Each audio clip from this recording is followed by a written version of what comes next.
Je veux t'écouter, oh Père. Parle-moi encore et encore.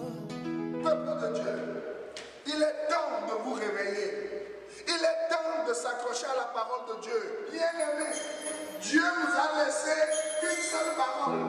C'est la parole de grâce. Je préfère t'écouter et me taire devant tes paroles qui restaurent. C'est l'heure de l'émission C'est encore possible, présentée par le pasteur Jean Kouété de l'église La Mission évangélique de la principale de l'Angle MEPA, chaque dimanche de 17h à 17h30 sur la RTDS. L'église évangélique de la principale de l'Angle MEPA est située à Bekota, non loin du lycée Bekota, en face de la clinique Notre-Dame de la Miséricorde. Programme de la semaine. Dimanche de 9h à 11h, culte d'action de grâce. Mercredi de 18h à 20h30, culte d'enseignement et d'intercession. Audience du pasteur, chaque lundi à partir de 9h. Vous êtes richement bénis. C'est plus que l'or, mieux que le diamant, mieux que de l'argent. Père de grâce, nous voulons te remercier encore une fois. Permettre d'être encore devant tes enfants et devant ceux qui veulent connaître quelque chose. Ceux qui ont un désir sincère de venir vers toi. Alors attire-les vers toi.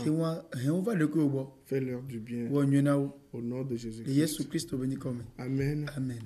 Donc, nous sommes toujours en train de parler de la valeur du sang de Jésus-Christ et ce qui en découle, les bénéfices de l'œuvre accomplie. Et nous avons dit la semaine passée que lorsqu'on parle de sanctification, la sanctification n'est pas forcée. La Bible dit que celui qui a commencé cette belle œuvre en vous, c'est lui toujours qui va l'achever. Et ailleurs, la Bible dit, vous avez commencé avec l'esprit. Pourquoi voulez-vous terminer avec la chair? Vous comprenez? Donc, Dieu nous donne une vie de l'esprit. Et ce soir, je vais vous montrer comment par le sang, l'œuvre accomplie, vous pouvez vivre une vie qui plaît à Dieu. Une vie qui est libérée des habitudes qui vous détruisent.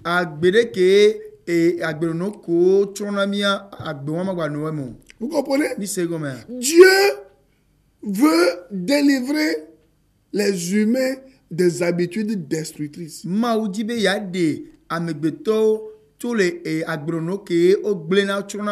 allez remarquer aujourd'hui que de nombreuses personnes sont dans les églises.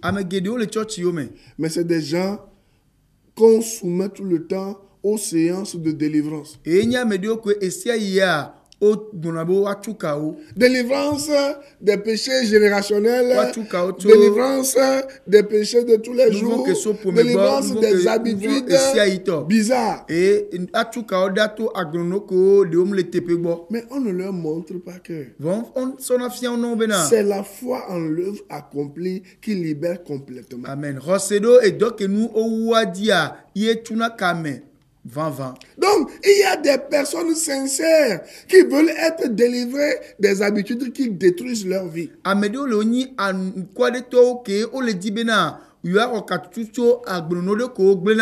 Si vous êtes connectés, si vous nous suivez ce soir, je vais vous donner le secret. Vous savez, Dieu vous aime, mais vous ne savez pas comment sortir de ces choses. Je connais des gens, des responsables. J'en ai vu, j'en ai côtoyé. De grands responsables qui ne font que boire. Ils ne savent même pas pourquoi ils boivent. Il y a des gens qui ne font que taper leur femme. Ils ne savent même pas pourquoi. Il y a des gens qui se livrent à l'adultère, à la fornication. Ils ne savent pas comment s'en sortir. Quand tu les approches, quand tu poses la question, ils disent, oh pasteur, ce que moi-même je fais, ça me fait mal.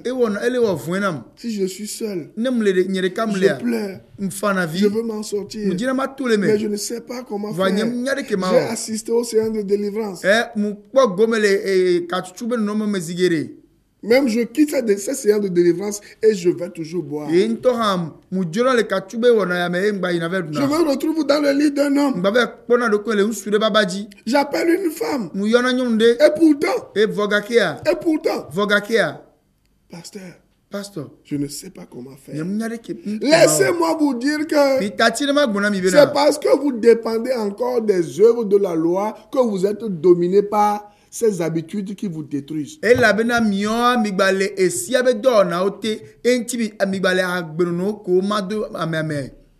Tu vas voir certains hommes aujourd'hui, ils sont fans des églises que certaines femmes dirigent. Ils deviennent maintenant des hommes au foyer. Des hommes au foyer. C'est les femmes qui les contrôlent. C'est ce qu'on leur enseigne. Et vous allez remarquer que l'ordre est maintenant renversé. Ce n'est plus le mari qui est le chef de la famille, mais c'est la femme qui devient le chef, la chef. Et les hommes vivent dans ces choses. Des habitudes destructrices.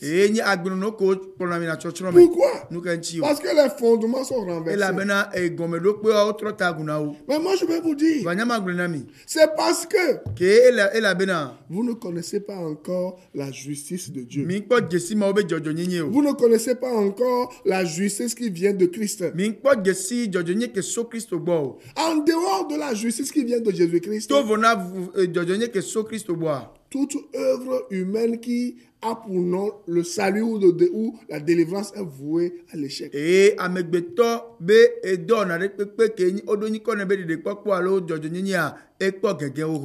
lorsque vous êtes déjà à Christ, vous êtes venu à Jésus-Christ, et que la tentation veut toujours prendre le dessus sur votre bonne volonté,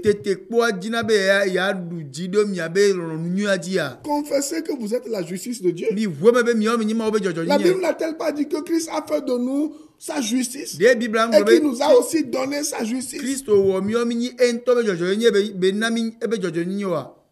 Chaque fois que vous vous sentez sous la domination, sous l'oppression, sous l'appel de ces choses,